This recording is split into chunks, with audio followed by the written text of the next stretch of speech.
केंद्रीय निवडणूक आयोगाकडून राष्ट्रीय पक्ष म्हणून मान्यता मिळाल्यानंतर प्रथमच महाराष्ट्र राज्य समिती पक्षाच्या राज्यस्तरीय बैठकीचे आयोजन आज नांदेड शहरातील शासकीय विश्रामगृह येथे शेतकरी नेते, माजी आमदार तथा महाराष्ट्र राज्य समितीचे प्रमुख शंकर अण्णा धोंडगे यांच्या मार्गदर्शनाखाली पार पडली.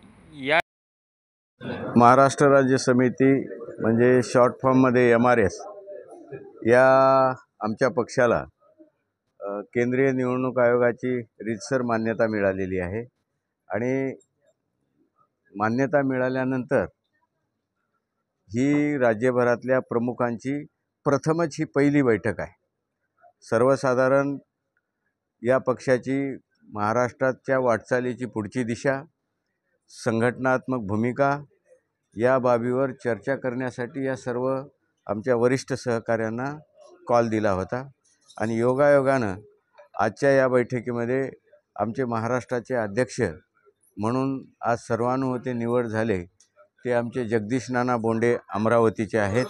त्यांची आज सर्वानुमते अध्यक्ष म्हणून निवड करण्यात आलेली आहे आणि विशेषतः एक कार्यकारिणीही तयार केलेली आहे. या बैठकीमध्ये पक्षाचा झेंडा कसा असावा, त्याच्यानंतर लोगो काय असावा, रंग कोणता वापरावा, त्याच्यानंतर जो गमछा आपण वापरतो तो कशा स्वरूपाचा असावा, या सगळ्या बाबतीतली जी काही मत आहे ते आम्ही त्याच्यासाठी त्रिसदस्यीय समिती नेमलेली आहे.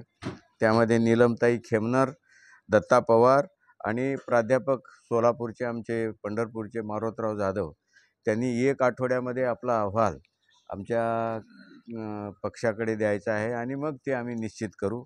साधारण पुढल्या महिन्यामध्ये महाराष्ट्रातल्या संपूर्ण जिल्हा अध्यक्षांच्या वतीने जी काही निवड होणार आहे त्याच्यासाठी 3 मेळावे घ्यायचे ठरले. 20 तारखेला जवळपास विदर्भाचा, 21ला मराठवाड्याचा आणि 22 एप्रिलला पश्चिम महाराष्ट्राचा असे 3 मेळावे आयोजित करायचे ठरले. त्याची जबाबदारी नंदू खेरडे, दत्ता पवार आणि मारोतराव जाधव यांच्यावर टाकली. या मेळाव्यांमध्ये सर्वसाधारण जिल्हा अध्यक्षपदाची अध्यक्षाच्या वतीने निवड होईल. त्याच्यानंतर सर्वसाधारण 1 मे रोजी महाराष्ट्राची कार्यकारिणी दुसरी होईल. त्यामध्ये पक्ष सदस्य नोंदणीच्या बाबतीत सुरुवात होईल. पक्ष सदस्य नोंदणीला जूनमध्ये एक पक्षाची मोठी कार्यशाळा होईल आणि साधारण ऑक्टोबरच्या शेवटच्या आठवड्यात पक्षाचं मोठं अधिवेशन, ज्याला आपण लाखोच्या संख्येने म्हणतो, ते अधिवेशन असा सर्वसाधारण आजच्या प्रमुखांच्या या बैठकीमध्ये पुढच्या वाटचालीचा कार्यक्रम ठरला. आणि सगळ्यात महत्त्वाचा आजच्या बैठकीमध्ये जे सगळ्यांनी निर्णय घेतला की येणाऱ्या स्थानिक स्वराज्य संस्थांच्या ज्या निवडणुका आहेत त्या निवडणुका MRS पार्टी म्हणजे महाराष्ट्र राज्य समिती या येणाऱ्या सगळ्या स्थानिक स्वराज्य म्हणजे जिल्हा परिषदा, पंचायत समित्या, पालिका सगळ्या निवडणुका लढवेल. आता जी काही धोरणात्मक भूमिका आहे, आघाडी किंवा युती अलायन्स करण्याच्या बाबतीत आमचे सगळे दरवाजे म्हणजे खुले असतील असे काही नाही. आघाड्या युत्या तिथल्या जिल्ह्याच्या राजकीय परिस्थितीनुसार तिथले विभागाचे नेते करतील. पण MRSच्या वतीनं येणाऱ्या स्थानिक स्वराज्य संस्थांच्या निवडणुका लढण्याचा निर्णय झाला. साधारण या पक्षाचा सुरुवातीला आम्ही आता तसे काही कोणी नवीन नाही, हे सगळी मंडळी गेली 4 दशकापासून 3 दशकापासून वेगवेगळ्या चळवळीत काम करणारेच नेते आहेत. मागील 2 वर्षापूर्वी बहुतांशी मंडळी BRS म्हणजे KCR साहेबाच्या महाराष्ट्रातल्या